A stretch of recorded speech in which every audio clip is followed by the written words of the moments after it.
اللہ علیہ وسلم۔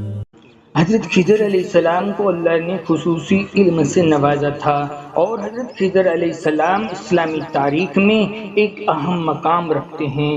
قرآن کریم، حدیث پاک اور تاریخی روایتوں میں حضرت خضر علیہ السلام کا ذکر مختلف طریقوں سے کیا گیا ہے۔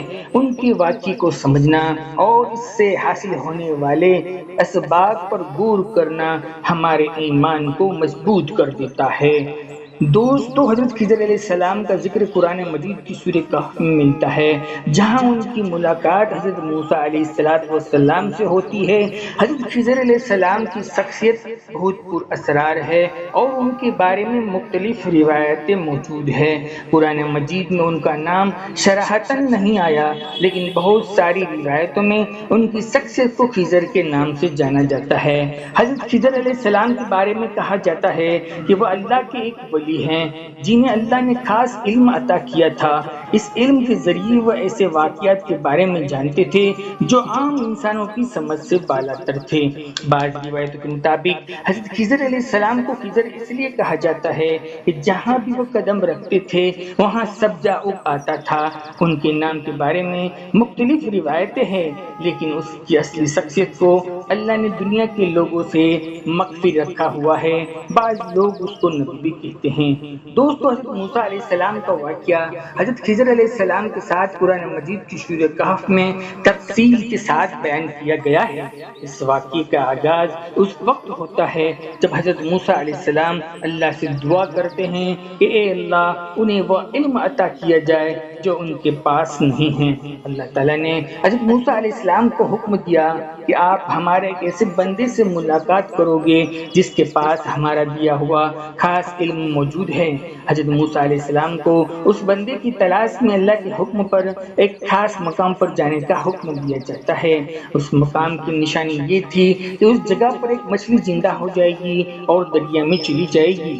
حضرت موسیٰ علیہ السلام اپنے خادم خاص یوشع بن نون کے ساتھ سفر کرتے ہیں، اور جب وہ اس مقام کے اوپر پہنچتے ہیں جہاں پر اس کو جانے کا حکم ملا تھا، وہاں پر وہ مچھلی زندہ ہو کر پانی کے اندر چلی جاتی ہے اور پانی کے اندر ایک راستہ بن جاتا ہے۔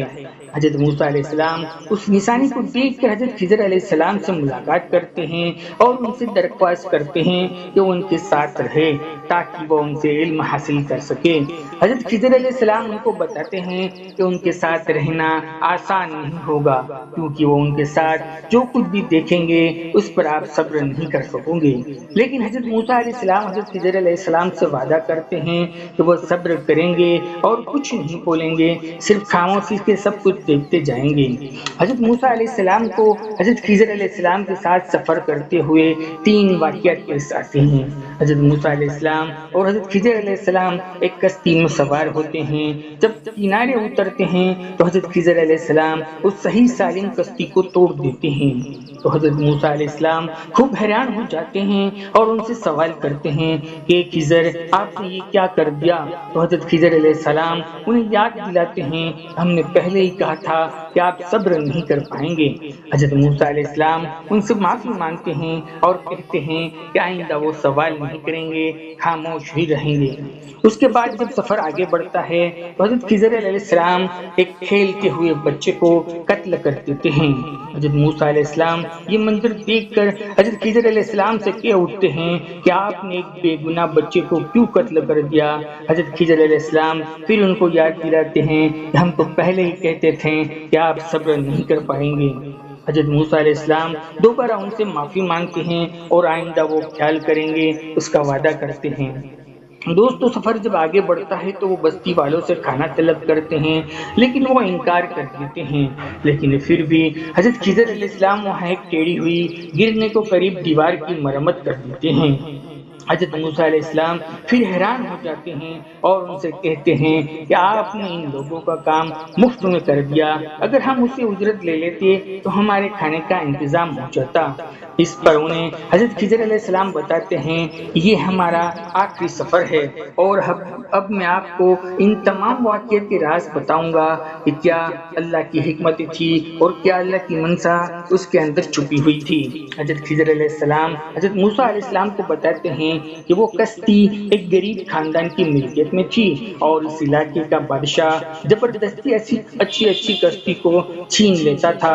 کشتی کو نقصان پہنچانے کا مقصد یہ تھا کہ نقصان والی کشتی بادشاہ اس سے نہ چھین لے اور وہ اس غریب خاندان کی ملکیت میں محفوظ رہے اور ان کے کام آتی رہے۔ اس کے بعد حضرت خضر علیہ السلام دوسری بات بتاتے ہیں کہ وہ بچہ بڑا ہو کر اپنے والدین کے لیے بڑی مصیبت بننے والا تھا، نقصان کا سبب بننے والا تھا۔ اللہ نے چاہا کہ وہ بچہ جلدی ہی فوت ہو جائے تاکہ اس کے والدین اس کی طرف رجوع کرے اور اللہ کے یہاں بہتر اجر انہیں ملے۔ پھر تیسری بات کی وضاحت فرماتے ہیں کہ اس دیوار کے نیچے ایک خزانہ مدفن تھا جو کہ 2 یتیم بچوں کا خزانہ تھا۔ ان کے والد نے اس خزانے کو چھپا کر رکھا ہوا تھا اور اللہ نے چاہا کہ وہ خزانہ اس بچوں کے بالغ ہونے تک محفوظ رہے۔ اگر وہ دیوار گرتی تو خزانہ ظاہر ہو جاتا اور گاؤں کے لوگ اس خزانے کو لوٹ لیتے۔ دوستو، حضرت خضر علیہ السلام کے بارے میں کئی روایتیں موجود ہیں، جن میں سے کچھ یہ ہے۔ بہت سے علماء اور صوفیاء کا ماننا ہے کہ حضرت خضر علیہ السلام آج بھی زندہ دنیا کے اندر موجود ہے اور دنیا کے مختلف مقامات پر لوگوں کی مدد کرتے رہتے ہیں۔ حالانکہ اس بات کا کوئی حتمی ثبوت نہیں ہے اور یہ روایت زیادہ تر صوفیانہ کتابوں میں ملتی ہے، اور بعض حضرات کہتے ہیں کہ حضرت خضر علیہ السلام کو علم لدنی یعنی اللہ کی طرف سے خاص عطا کردہ خصوصی علم حاصل تھا۔ اس علم کی بدولت وہ واقعات کی حقیقت کو جانتے تھے جو لوگوں کی نظروں کے اندر غیر معمولی تھے۔ دوستو، حضرت خضر علیہ السلام کا کردار اسلامی تعلیمات میں ایک مثالی نمونے کے طور پر پیش کیا گیا تھا۔ ان کا صبر، اللہ پر یقین اور ان کا بے لوث طریقہ زندگی ہمیں یہ سکھاتا ہے کہ اللہ کے حکم پر عمل پیرا ہونا چاہیے۔ صبر کرنا انتہائی ضروری ہے۔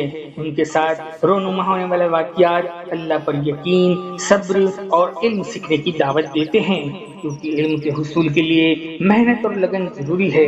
علم و روشنی ہے جو ہمیں اندھیروں سے نکالتی ہے۔ حضرت خضر علیہ السلام کے واقعات ہمیں یہ سکھاتے ہیں کہ اللہ کی حکمت ہمارے فہم سے بالاتر ہوتی ہے۔ ہم جو کچھ دیکھتے ہیں وہ صرف ظاہری شکلیں ہوتی ہیں، لیکن اللہ کے فیصلے ہمیشہ خیر اور حکمت سے بھرے ہوئے ہوتے ہیں جو ہم لوگوں کو اللہ کی مصلحتیں سمجھ نہیں پاتے۔